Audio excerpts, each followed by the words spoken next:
When I first started out, when I dropped my first album, the success was so fast. It was a double platinum album, came out. All of a sudden, I'm like on every billboard in the Philippines. And I kind of fell in this state of just relaxation, of content, of just like, okay, you know, everything's just gonna work out. I wish I never fell into that. After my first album, I think it took me a couple years to put out the next one. And, you know, that momentum kind of died down. And I wish I would have just stayed on top of it, because if I would have had my mentality now about like working hard, we got to stay on the ground, we got to keep going, it would have been a different story. I would have been a different JR now.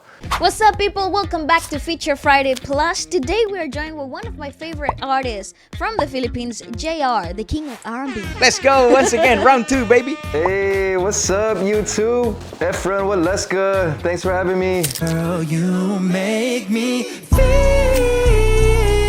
so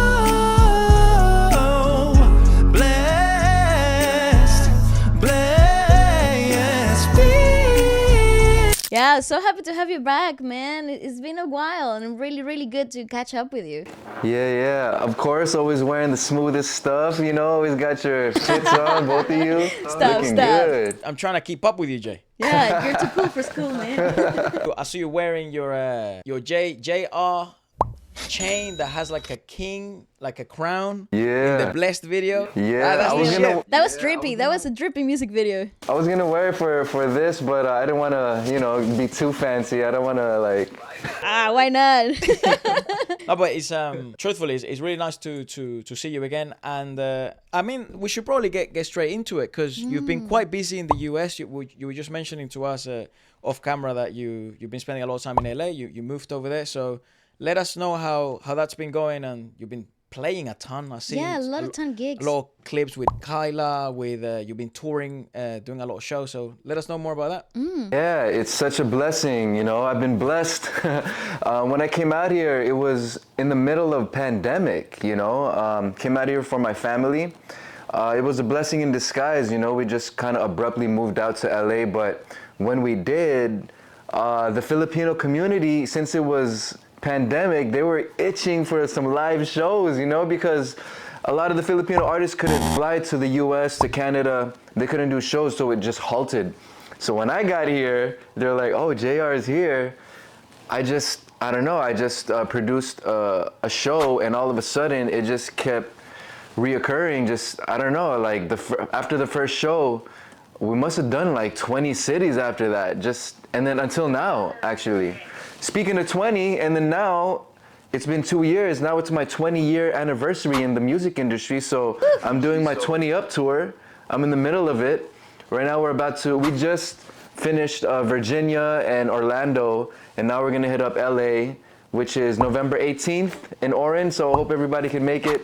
But 20 Up, I'm so proud of it. It's 20 long years in the industry, and you know, to commemorate it, I produced this tour for it. That's incredible, man. 20 years is a long life in the industry. You know what I always say? If one of the biggest accolades or compliments any career can receive, I feel, in the music industry is longevity. Definitely. So I guess you can tick that box off, dog. You know what I'm saying? Persistence. We're trying to keep it going, even though it's been so long. I feel like I still have the drive for it and the passion for it. Still recording new music, still doing shows, still wanting to be on an interview with you two. You know, just loving this artist life, and I'm so grateful for everything. You know, I don't take advantage of any day. I'm just, you know, I just want to.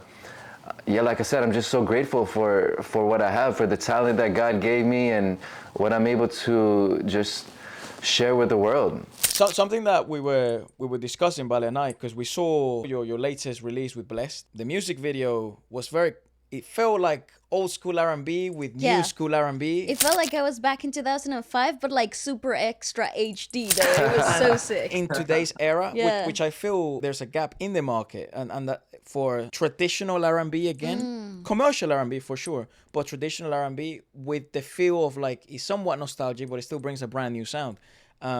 So would you mind driving us through the production and kind of the thought behind Blessed? Of course.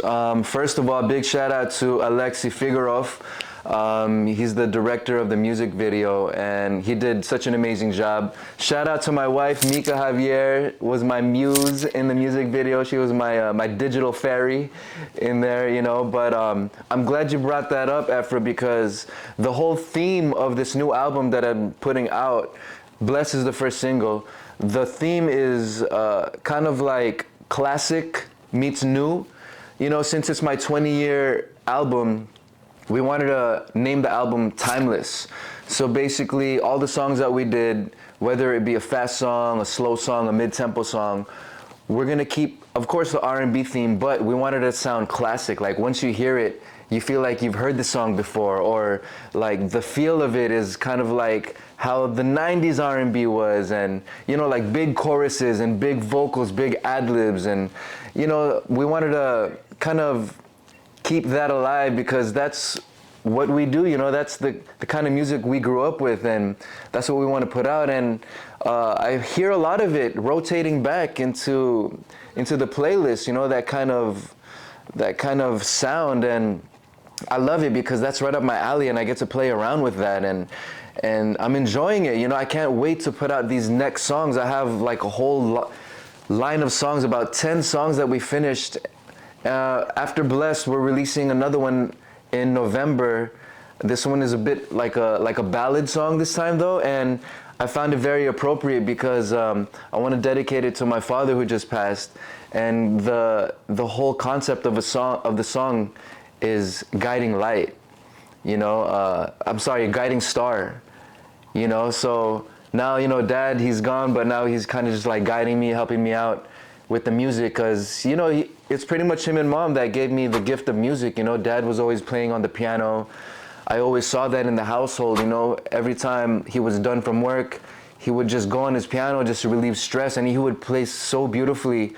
I'd just be kind of like in awe and mesmerized just watching him just hit the keys, even though he didn't know how to read notes, didn't know how to write notes. You know, he would just be like playing all these songs, and kind of like a mixture of classical meets standards type, jazzy kind of feel even. So, you know, Dad was a major inspiration to me, and he was the oldest of all his brothers, and all his brothers were musical, so they all got it from him too.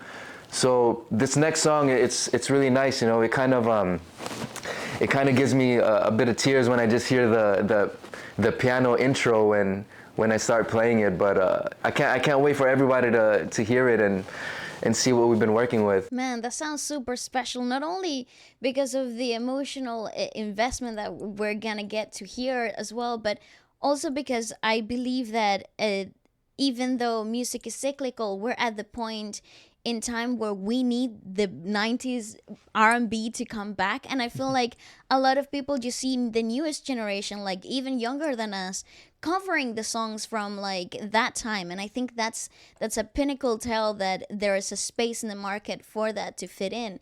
And honestly, I think some of your greatest work is the ballads, and I love your ballads. So yeah, excited for that. Everyone always raves about your R&B stuff, which, you know, rightly so, but you have some like big ballads, dude. Bro, your ballads bang. Bakit pa ba nagawa? Nasaktan ko ang isang tulad mo na lapis na nagmamahal. Thank you so much. I'm glad you brought that up, because you're right. All the new songs now, they're just sampling these old R&B songs. They're trying to grasp that sound, and it's cool, you know. We get to do that again. That's exactly what I'm doing right now. I want my songs in the future, I want them to start sampling my stuff, the stuff that I'm doing now, because you know, it kind of sounds like the older stuff that we used to do.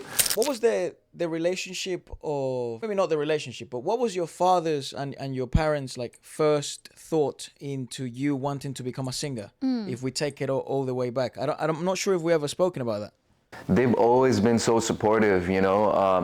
My mom would always put me in every Filipino show she could find, you know. I used to do shows like at 10 years old. I was singing for like Little Miss beauty pageant events, you know. They're coming out in their little dress and stuff, and I'm serenading them, singing Unchained Melody. You know, I remember getting paid $100. back in the 90s, and I was like, what? I got paid $100 to sing one song? I'm like, okay, you know? And, but it's always been kind of natural for me. Even in my elementary graduation, I didn't tell my parents that I was gonna sing, but the teacher kind of knew that I was into it, and so she asked me to sing a song, and I sang It's So Hard to Say Goodbye. So when at the end of it, after we received our little plaques, our little certificates, they asked me to come up and sing, and my parents were like, what? What's happening? And I just sang a cappella up there, and they were just so proud of me, like, wow, you didn't even tell me, and this and that. So I think ever since then, too, they were just kind of like, okay, he really loves music, we'll support him. And they even brought me, I got a deal while I was in high school. I was kind of brought out of high school early. I mean, I got my GED and everything, but you know, they supported me so much that they found ways to take me out of school just so I can pursue my music. I'm not condoning that, kids, all right? Finish school, that's good for you. You know, education number one. Yeah, but sometimes those type of opportunities, you know, they come about. And it's also, that's one of those things that, I mean, I'm sure now you can appreciate as you're a bit older, and you kind of have more perspective because you've had a career, you're still having one, and you have more maturity. But like as a parent, it's to a certain extent sometimes like an impossible job, because it's like maybe other parents were telling them that was the wrong idea to take you out of education to then go to music. You hear the horror stories in music, especially in the 90s, and you would think is like, as a parent, imagine that type of pressure, and at the end of the day it all works out. But I always think like that from a parent's perspective, like that job is somewhat impossible sometimes, you know? It's true, you know. I remember even my uncles having the same conversation with them. I was already like 18, 19 years old. I was just producing local bands out of my room. I was making my own music with my own group. And even my uncles were kind of having conversations with my parents like, you know, what's JR doing? You know, he's not really doing anything with his music. He should go back to school at this age. And they would talk to me about it. But every time they would talk to me about it, a new fire would just ignite in me and be like, you guys don't know. You don't know. So then I just kept doing that I loved. And, you know, eventually I was able to open doors, get my foot in the door, and was able just to climb up that musical ladder and keep making music until now, you know. And it's really hard because a lot of people, they'll have their opinion, and you know, I mean, these people, of course, you respect their opinion, they're close to you, they love you and stuff, but sometimes you just gotta go with your gut feeling. You gotta go with what you know. Yeah, I think that's where people actually get to make decisions for themselves. Eventually, these moments are so character defining, not only because they come from people that you actually care about, but because it's also putting in the doubt in you, right? So like it's questioning yourself whether you truly want to do this or not. Challenges your fire. Correct. Like it kind of is kind of like a test of like how true is really. Do you really want to do this? And if there's people doubting you around you, sometimes there are individuals like you that interpret that as motivation. Yeah. Sure, you know, but it's really important to have your parents support you like that. I mean, it means the world, really. Like, it really gives you that extra push. You know, I mean, even with you guys, with your podcasts, like, I know your dad is always helping you guys out, supporting you, even with your music, you know, and that makes such a big difference. We get to keep going. We're not guilty about our work, you know. We know we have the support of our parents. It's so important. Well, I think as well, like, so this year has been like a really bizarre year for us because Bale had like a back injury. Yeah. She snapped some ligaments in her back. Ouch. It's more dramatic than it was. It was pretty heavy, dude. She's just a warrior. Strong, huh? Sorry to hear about that. That's okay, don't worry. She's doing well now, thanks God. But having our parents, like, since we grew up, like you were mentioning, having the support of your parents during the down times, mate, it makes it like 10 times easier to regather strength and at least know that, well, you still have your family at the end of the day, you know, or nothing else matters as long as you have your family, and then that you've lived a good life with your family at least, even when times come to an end, because, you know, life is not forever. To have at least that peace of mind that it's like, damn, at least I lived my best years with my father, my mother, and I tried my best, and they try their best as well. I think that's all you can ask. It's so important, and you know, you can tell that they love you so much, and they want the best for you. It's amazing. You know, until now, my mom is my biggest supporter. You know, she's out there at church passing out my flyers after church. You know, she's at her like Salad Master meeting. She's like, hey, come over here and promote your concert. Like, you know, we have a bunch of people here. And she's all like, hi, everybody. You know, he has a concert. I'm all shy. I'm like, hey, stop it. You know? It's so cool. I honestly think also this new era of music overall is we got a lot of streaming, we got a lot of virtual interaction with music, but I think it's so important that our artists like you that still prioritize live performances over a lot of these things, because I think that's where it's at. Truly, I feel like that's where music actually lies, in the interactions and on stage with the live musicians. Talk to me about this new tour and the preparation towards it. How was that, all of that? Yeah, the tour is great. You know, we come from a different era. You know, that live is important. We live for that. Although the online is great too, because we get to do shows there too, but there's nothing like that interaction coming from your audience. And that's the reason why I did this tour, is kind of like to celebrate the 20 years that I've been going through in the music industry, the ups and the downs, but not only for myself, but for the fans that have been following me for this long. You know, I love connecting with them. I love hearing their stories about how my song helped them get through hard times with their relationships. And, you know, I love hearing that it helps them go to sleep at night, some of my songs. And it's different meeting the people firsthand and getting their input. That's an extra push, that's an extra fire that gives me. And it's also, it comes with my experience also. You know, after 20 years, it's like, you know, what's next? You know, you produce your songs, you do your shows, but now you have to produce your own shows. You know, now I'm producing it, I'm going out there, I'm finding promoters. We're now here in LA, so it's just me and my wife is the street team. You know, we don't have our team back in the Philippines, like the management. So, you know, I'm going over to all the Filipino communities, to all the restaurants. I'm putting up posters. I'm passing out my own flyer, talking to the people. I'm out there. You know, it's a different era for us. You know, it's that street team, that groundwork that we're used to. And, you know, I like it. I still enjoy it. You know, even when I'm passing out the flyer, they're like, why are you giving me this? I'm like, well, you know, I mean, I produced it. This is my passion and this is my work. You know, I love my work. So you're talking to me now and here's the flyer, you know, sign it for me. Okay, for sure. Let's go. You know, so it's different when you get to shake their hand, look them in the eyes and talk to them, have a conversation. I mean, I think to a certain extent, like, because it's so different, like there aren't that many artists that are kind of doing it like that.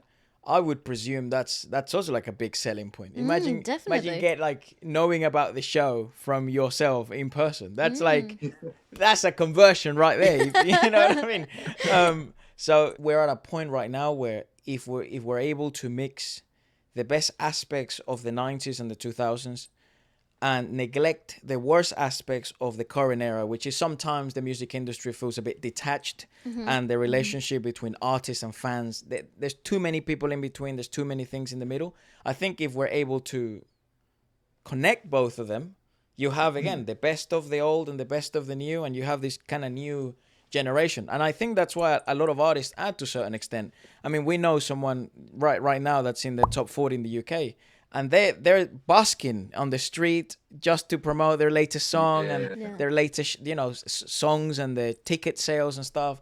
So there's many ways to do it. It's amazing, dude. I love hearing artists do that. You know, nowadays with the digital world, you're right, there is a disconnect. But, you know, it's not wrong. That's how these artists grew up. And that's the way they know marketing, right? But there's just something different with that human-to-human contact. There's nothing, you can't replicate that, you know, you can't get that online. But at the same time, it's hard for me at the same time to make that online connection also sometimes, because I'm so used to that live, you know? And, you know, for me, like, my Instagram isn't the highest followers, my Facebook isn't the highest followers, whatever. But, you know, there's, you know, you got to find that middle ground, and, you know, that's what marketing is all about. You know, it's research, it's trial and error, and that's what we're doing right now. I saw in your Instagram talking about the social media. I saw a little bit of like you dancing back in the dance studio.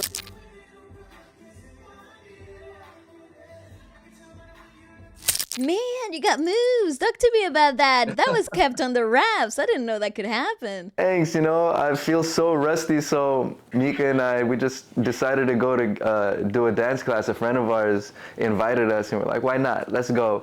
Even yesterday, I showed up to a Filipino event, and there was some B-girls and B-boys that started breakdancing, brought me back. I was like, what the heck? This is so cool. Mika was telling me, was like, come on, go. You should go in. You should go in there. And I was so shy. I don't know. It took her really 5 minutes to convince me. She kept talking. She's like, look at him. Like, she's going, you can totally do that. Look, come on, you can go there and then you can promote your concert after. I was like, no, I'm so shy. She was like, come on, what are you doing? So I finally went in. I did my thing, you know. I'm so rusty, but it felt so good just to feel like a teenager again, just breakdancing with the crowd, with the old school beats and stuff. And I'm glad she convinced me to do it because it's a different feeling. Like I said, that live connection, it's such a different feeling. How long is this tour for? This tour is going on until 2024. We're hitting up a bunch of cities next year. There's Seattle, Florida, there's Hawaii, we're going to Canada, New York, San Diego, San Francisco, Las Vegas. So, you know, it's the 20 years, so I gotta make it big and I gotta celebrate it, you know, just trying to shine and let everybody know that I'm still here, I'm still going, and I'm still passionate about my craft. You also did a couple of like collaborative shows with Kyla.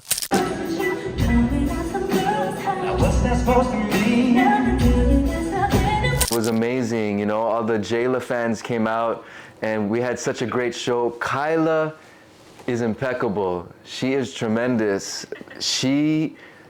Wow. I mean, I have nothing but great words to say about that woman. She held it down, you know, and her professionalism in rehearsal, you know, I could see her brain just thinking about, okay, what am I gonna do for these notes here?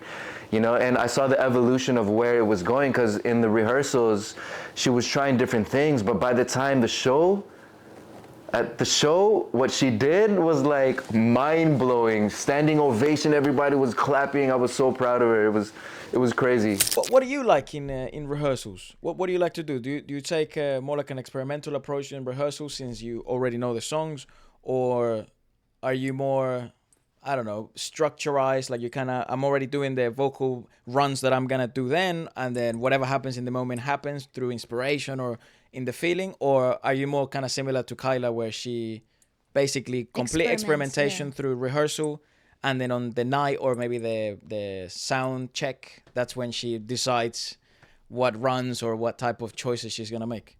Absolutely. You know, in rehearsals, I'm always, well, I guess also in live, I'm always doing something different. I'm always trying to experiment, trying to make the song, because, you know, I sing it all the time. Like, let's say, Bakit Pa Ba? I've been singing that song for 20 years now, so every time I sing it, I'm trying to do something different, even in rehearsals, and I'm trying to find something new for it.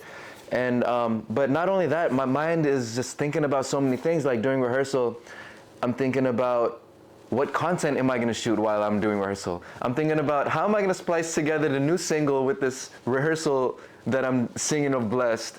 I'm trying to figure out like, okay, I'm going to make it in 2 parts so I can make it like longer, like consecutive days of promo for the new single, and then I'm gonna save this portion so then I have another day for content, and what angle am I gonna put it on, and you know, like stuff like this, and I have to ask permission. Kyla, is it okay if you can be part of this one because you're in the video? So I'm like thinking about a bunch of marketing stuff during rehearsal as well. So you know, there's a bunch of stuff going on through my head, but most definitely it's you know, getting to know the band and making sure that you know, we're changing the song with the band as well. We're trying to make a new sound of the song.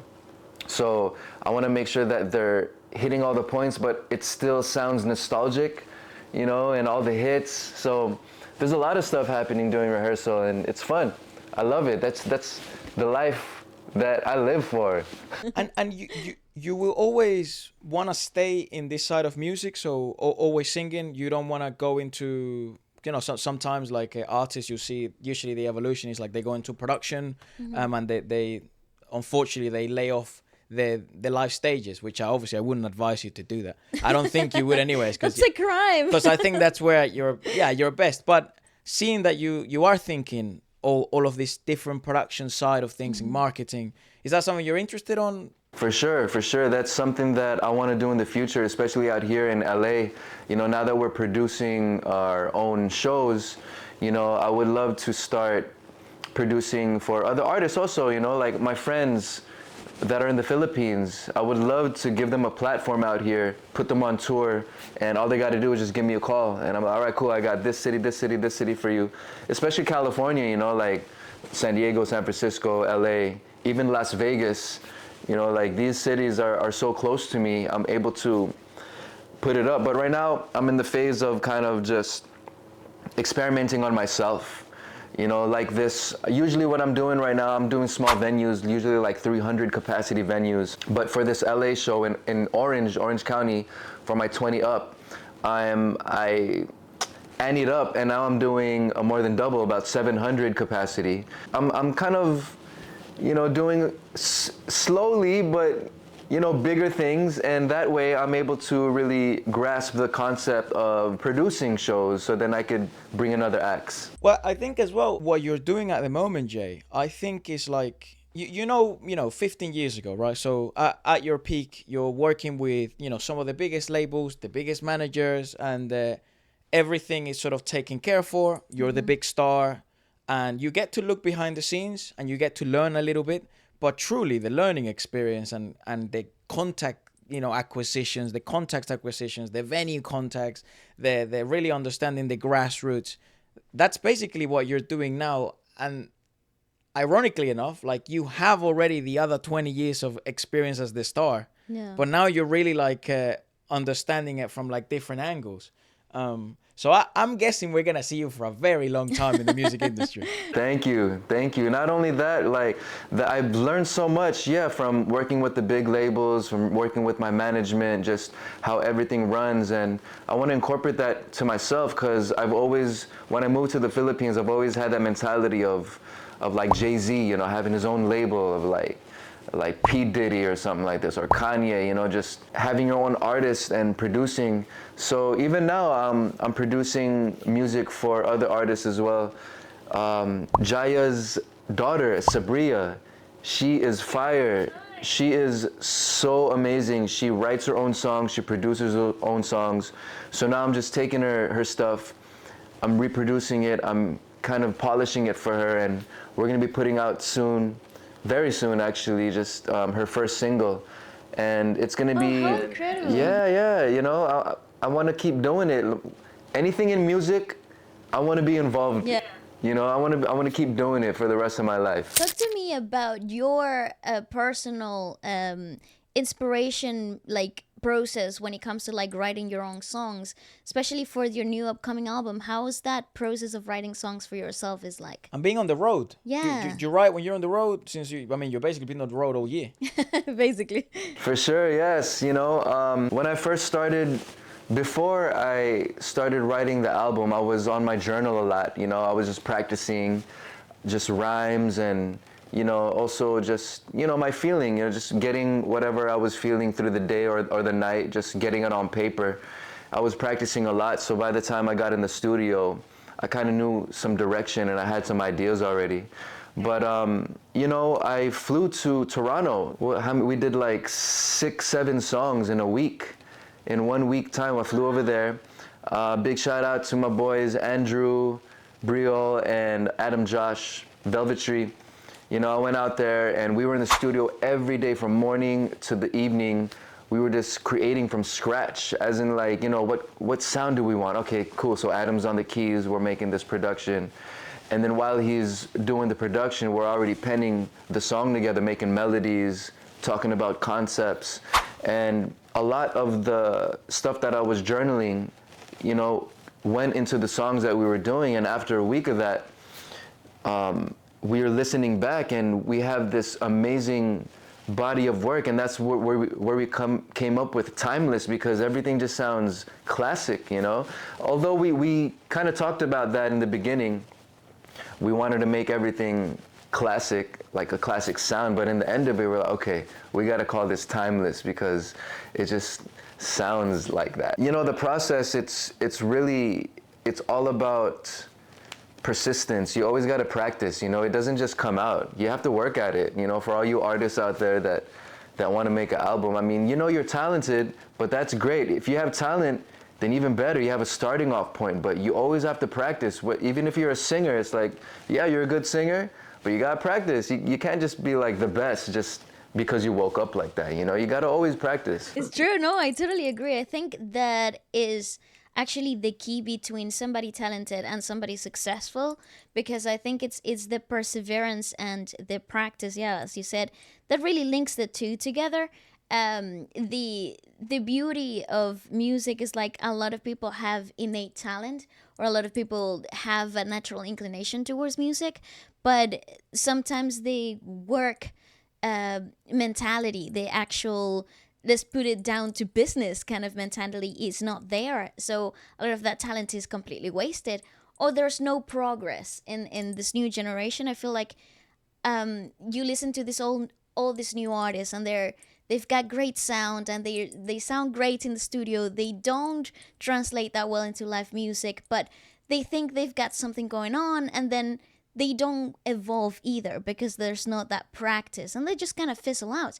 And it breaks my heart, I think that's more of an ego problem, though, because I think to be able to accept that you have to work hard in order to be the best, I think that showcases a certain level of humility and humbleness towards the craft, you know? Correct. I totally agree with you, and I'm guilty of that even. When I first started out, when I dropped my first album, the success was so fast. You know, it was a double platinum album, came out. All of a sudden, I'm like on every billboard in the Philippines because I have all these multiple commercials. And I kind of fell in this state of just relaxation, of content, of just like, okay, you know, everything's just gonna work out. And, you know, I wish I never fell into that, but at the same time, you know, it's a lesson, a very valuable lesson to be learned. Because, you know, after my first album, I think it took me a couple years to put out the next one, and, you know, that momentum kind of died down. And I wish I would have just stayed on top of it, because, you know, like, if I would have just kept putting out songs, it would have been a different story. If I would have had my mentality now about like working hard, we got to stay on the ground, we got to keep going, you know, it would have been a different story. I would have been a different JR now, you know. But, you know, like I said, it's still valuable to me. It's still a great lesson.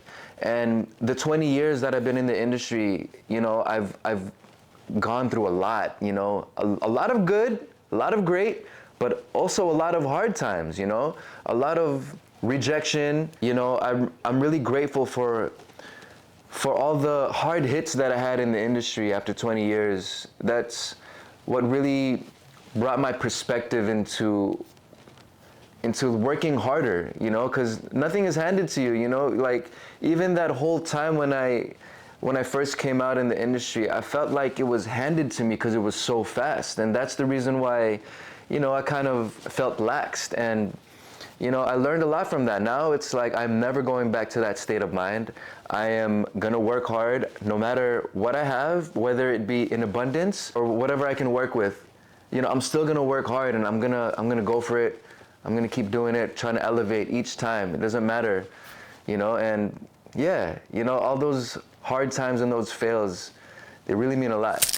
Since you've had lots of highs and you were mentioning some of the lows, what would you say are some of your best moments in the last 20 years? And then we'll talk about some of the worst moments, perhaps the moments in which you learned the hardest lessons.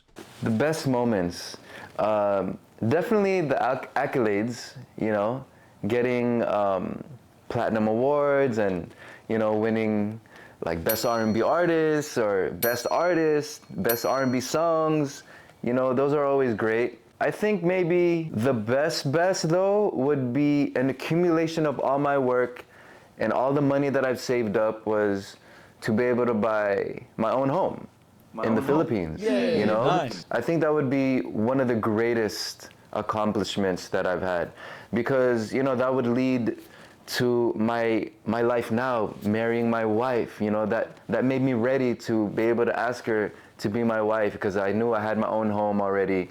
You know, I wouldn't have to kind of like work extra, and I just want to just focus on her, just taking care of her. So I would say that would be one of the greatest accomplishments from my music. What about the hardest sort of lessons, would you say? The hardest lessons most definitely would be going from a major label to an independent label that I'm running myself. You know, like I said in the beginning with the label, everything was kind of just automatic mode. You know, they have all the resources, they have their network, and you just put it in there and it's running. Now that I detached and I'm independent, it's a lot different now. It's a lot different, you know? And it's a struggle really, but it doesn't stop us because, you know, that's what's building my character now even, you know? It's about promoting the song, even though that we're not getting the millions of listeners back in the day. It's still different knowing that you are able to create the music that you want and put it out when you want, put out what you want. It's a different journey getting to know the station managers and getting to know the producers of the show and the promoters and the brand heads and, you know, all of that, the connecting to all the right people. It's a whole different game. It's a hard one, but at the end of the day, you know, it's more satisfying and it's your own business at the end of the day. You're not working for a major label where they pretty much dictate what you do and pretty much, you know, everything that's generated monetary wise is theirs, you know? You know? Yeah, I was gonna talk about that because I think that's one of the aspects of music that I don't think it's very known, and I think it's important to talk about the fact that when you're on a label, not only a lot of the steps that you do independently are already done, but it also takes away some of that creative freedom, some of that there's a lot of restriction because what aids the label might not necessarily aid you as an artist. Talk to us a little bit about that conflict when you are inside of a big label like that. Yeah, you know, it happens in the label, it happens at the TV network. You know, the label and the TV network, they own, well, the TV also has their own label. So, you know, they own songs. And a lot of the times, you know, an easy way to promote a song is for an artist with a name to sing it. Like an old song that you own. Let's say I own X song, you know, and this new artist is popping right now with their original music, you know. If I get the new artist to sing this X song that I have already, you know, it's easy for them to get clout on it. So a lot of the times that's what happens, you know, like they want us to sing their existing catalog on TV, on a record. And, you know, you're right, it kind of hinders the creativity of an artist because, you know, that's not necessarily what we want to do. You know, a lot of the business side, you know, since it's their contacts, it's their network, you know, majority of the percentages go to them. You know, even though you're on the ground doing all the work, no sleep, on the road, singing, promoting to the fans, you know, a lot of the revenue, it goes to them, you know. But, you know, not to say that it's a bad deal, because sometimes artists, they love that kind of style where everything is handed to you. You don't have to worry about anything. You know, because you make your money off of the shows instead of the album sales or the record sales or like this, you know. So, you know, it's just for me, it's you know, I like something different for myself. I want to be able to control everything. I want to be able to know where everything is going. You know, I want to be able to create what I want to create. So, you know, that's the reason why I detached.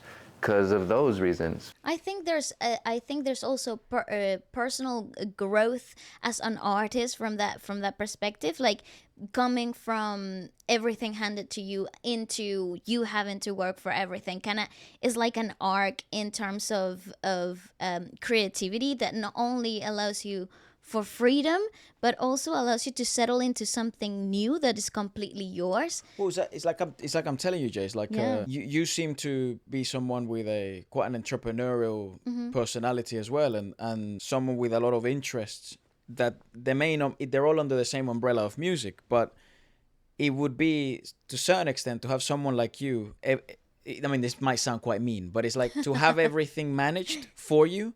I think would actually, to a certain extent, hurt you, because you do have all these entrepreneurial mindsets and you do have all these interests that it kind of would hinder then the ability of you to then become the big label, to then become the big manager of that kind of mindset. So to a certain extent, the difficulties that this may bring, you know, being an independent label and having to do a lot of the groundwork, it only comes with, I think of it like a long-term investment. Yeah. You know?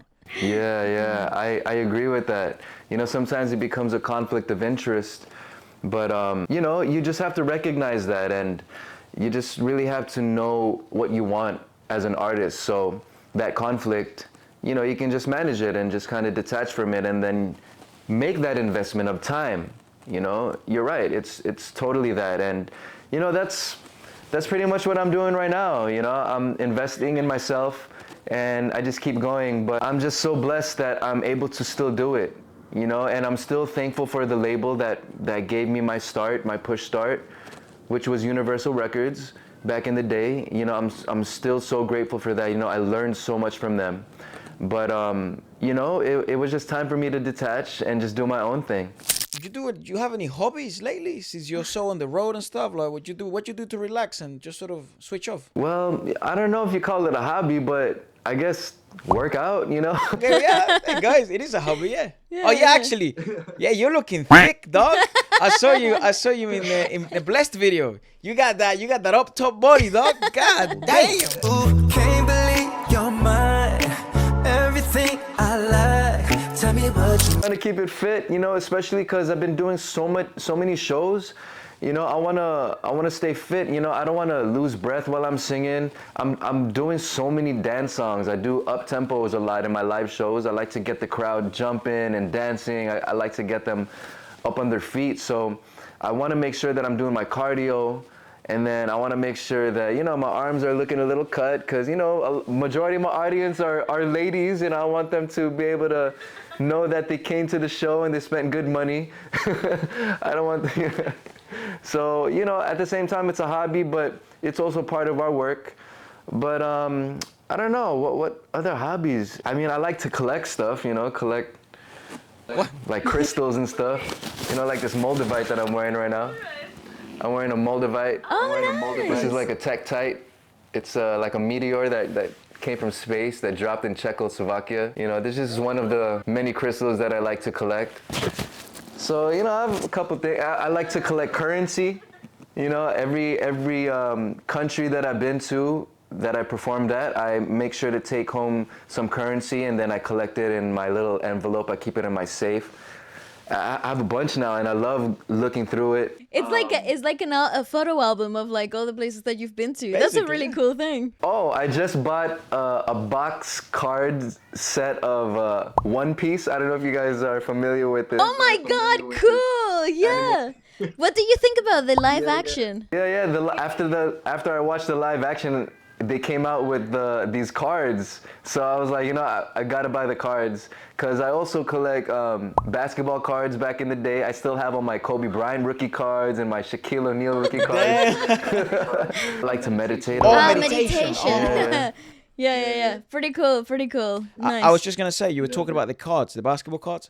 My sister and I were talking how, like, it was like last week we were discussing, damn, do you remember when we used to collect, do you remember Yu-Gi-Oh cards? Oh yeah. I used to have a ton, and then I started collecting like soccer, football cards. Right. And yeah, that was basically my childhood. I hope you still have them. No, we don't actually. When we moved to London, I don't know what happened to them. Yeah, I think they must stay at home. They must be still at home. Also, you're in a awesome part of your life now. You know, you're a married man. You're enjoying music now, but with it's a different well, it's a different dynamic now when you're doing it together, and you have, you know, someone to to kind of push you up in the difficult times and enjoy the highs as well with someone else. It's true. It's true. You know, the support of my wife is amazing, and it really means a lot. You know, like a lot of the graphics, all the posters and stuff, she does all that for me, and even the photo shoots and stuff, she does all of that stuff. It's crazy how we just kind of our partnership of course in love, but on the business side, it's perfect. You know, whatever I lack, she makes up for it, and vice versa. We're always helping each other out, and it makes a big difference. You know, if I were to do this alone, I'd be so stressed. I'd be, you know, of course I'll still be loving it, but it makes a big difference with her behind me. Just really her presence in the room. It makes a difference. You know, it's important to me that she's supporting me, and you know, a lot of the times when I'm feeling down, especially she gives me the greatest advice, because who knows you better than your partner?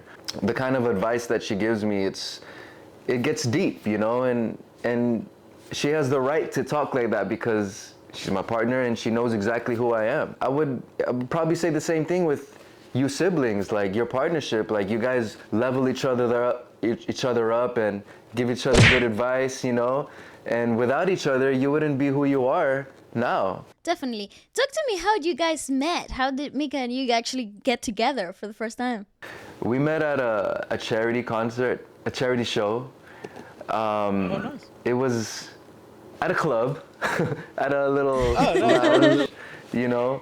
But it was Apple the App's charity concert for a charity show for like it was for his Jeepney Foundation. He was helping kids out on the street, and he invited me to come over to go sing, and she's good friends with him. She happened to be there. Oddly enough, she's the one that came up to me. She was like, "Hey, what's up? I know you." And then she paused for a second. She was like, she's looking at me up close. She's like, "Oh wait, never mind, I don't know you." And now that I think back at it, I'm like, were you trying to like talk to me, but you didn't know? I was rizzing you up, bro. That was a move. That's a risen move, dog. I got rizzed up. But I'm glad she did, because even before she talked to me, the friends that I was with were pointing her out. Shout out to Marcus Davis, Amber Davis. They were pointing her out. She was like, "Yo," because they knew I was single at the time. He was all like, "Yo, that girl over there, Mica, like she's something. You should probably talk to her." So even before that, she came up to me. I kind of had my radar on her, and I was like, "Ooh." You know, first impression already, I was like, wow, this woman is sexy, you know, she's beautiful. So it was perfect that she came up to me and she tried to rizz me up, because after that, I didn't let her go anymore. I found out that she was a singer as well. She was telling me that she had music. I had a rebuttal rizz. She was like, "You know, I do music too, you know, I just finished an album." And I rizzed her up. I was like, "You don't do no music, you don't do music." She was like, "Yes, I do, yes, I do."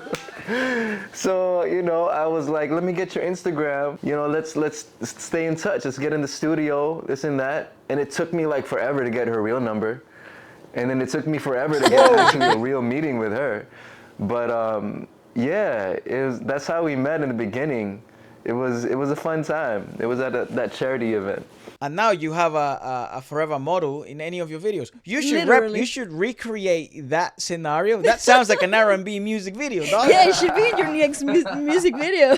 Yeah, but she was the visual cast for Blessed, which, I mean, she is a really good visual cast because she knows her way around the camera as well. Because, I mean, she looked phenomenal. Beauty helps, but I think as well, like if you're used to being in front of the camera and you know your angles and stuff, that being a visual cast, it helps, and the video came out really well, so props to her as well. Yeah, but you should recreate that scene, because that sounds like an R&B video, dude. That's a great idea. We should do that, actually. Like the first time we met type of music video. That's so like cool. Your meet cute. Yeah. You know, actually for my proposal, I surprised her and I got everything on video. You know, I had a song with Billy Crawford. I have seen it. Yeah, right? Yeah, I think I have seen it. Yeah. She had no idea, dude. No idea. Oh.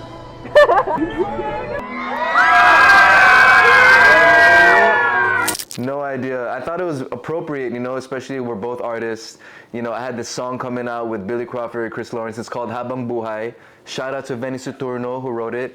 And then we put that on camera, and it would be kind of cool, like a sequel to that of our first meetup. Of course, you know? yeah. Or a prequel, prequel. Yeah, prequel. Yeah, exactly, a prequel. You could have a whole saga of videos of like how like your romantic story happened. I'll make sure to give you your royalty check for that, Efren. No, take it. It's yours. I don't want no royalties, Jay. Just put like I don't know, a funny reference to me somewhere in the creds or something. Yeah. That's enough. What a cool story. I actually think there's nothing cooler than having somebody that it's able to match up your artistic energy as well in that because you can bounce off of ideas, you can really allow your creative self to be at a maximum expression. And I think that from an artistic perspective, having somebody that meets that demand and not only meets it but it's able to bounce it back to you, it's a dynamic that is unmatched. You guys are very lucky. I'm very lucky to have her, you know. She's not only artistic, but she's also academic. You know, she graduated top of her class in NYU, so in business and arts. So it's like she teaches me so much when it comes to just like typing and like vocabulary and just like business strategy. It's like I learned so much from her. She is amazing, and when it comes to artistry, she has this amazing eye when it comes to visuals and aesthetic. And that's what I'm saying. It's like we totally match up together. Like everything that I'm lacking, she just picks up for it. Is there anything you would like to promote? I mean, I know at the moment you have your shows coming up, so we'll make sure to leave the links. But if there's anything else you'd like to promote or anything, this is the time, Jay. Absolutely. Thank you for having me on your podcast, and thank you for giving me the opportunity, Efren, Waleska. But everybody that's watching, I hope you can follow me on social media. It's RNBJAYR, and you can get updated with all the haps with me, like my new single, Blessed.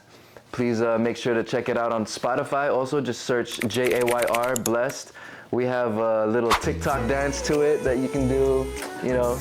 I got my new show that's coming up November 18th at the Garden Amphitheater in Orange County.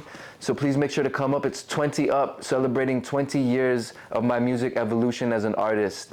And would love for you guys to come over and witness this momentous occasion. Just go over to my website, jayr.net. You can check out the concert tickets section there, and you can purchase some there. But yeah, aside from that, you know, Mica just released some new music. It's Too Good. It's called Too Good. Please check it out, Mica Javier. And please look out for our next artist that's about to release, Sabria, Jaya's daughter. She's coming out with phenomenal music, so please look out for that. And yeah, just please stay updated because I'm still on tour for 20 Up. We're going to hit your city. Hopefully we hit up London. That would be amazing, so I can meet you in person too. We can't wait, bro. I can have you guys come. I can hire you guys to come perform at the show too even. That'll be dope. Stop. Ooh. Let's go, Jay. So yeah, please stay updated. RNBJAYR. It's always a pleasure to be talking with you and just to exchange. Thank you for always being so cool and accommodating. You know, you guys reply right away, and you know, you're still the same since I met you a few years ago. Thank you. No, honestly, it's I think this is one of the things that we love about music, and is getting to talk to the artists that inspire us, that have some sort of impact in our artistic pursuit itself. I think as well we like a lot. I like a lot of people like you, Jay, because again, I think the biggest accolade and the biggest compliment I feel, this is just my personal feelings, an artist can receive themselves is not like praise from everyone else and awards and stuff. It's longevity, because no one beats father time or mother time. I don't know what but you know, no one meets the time. But there are artists out there from different world industries like yourself that are breaking that 20-year point, are breaking that 21st, that 15-year point. And that to me is like remarkable, because you have lessons that I wouldn't even know that they even exist. Correct. You know, correct. so you're like a walking, yeah, like a walking Masterclass. masterclass. And the fact that you still have the humility and the Accessibility, yeah. and the fire, dude. Like, you still have that fire. That's why I think the first time we ever spoke, maybe the first podcast we ever did, or maybe it was the one we did with Kyla, that I was like, what the this guy is like, he's still 21. Yeah. You know? Still has that hunger. Thank you. Thank you so much, you two. And congratulations on your success. I've been watching your trajectory. Been great. The artists that you have on are huge, and it's like, wow, you guys are doing so good. I love seeing you win. Yeah, aside from that, Jay, again, thank you so much. I admire a lot what you're doing, and I only wish you the best. We'll leave all the links and everything. And ladies and gentlemen, JR. Woo! Thank you. Peace out. Thank you so much, brother.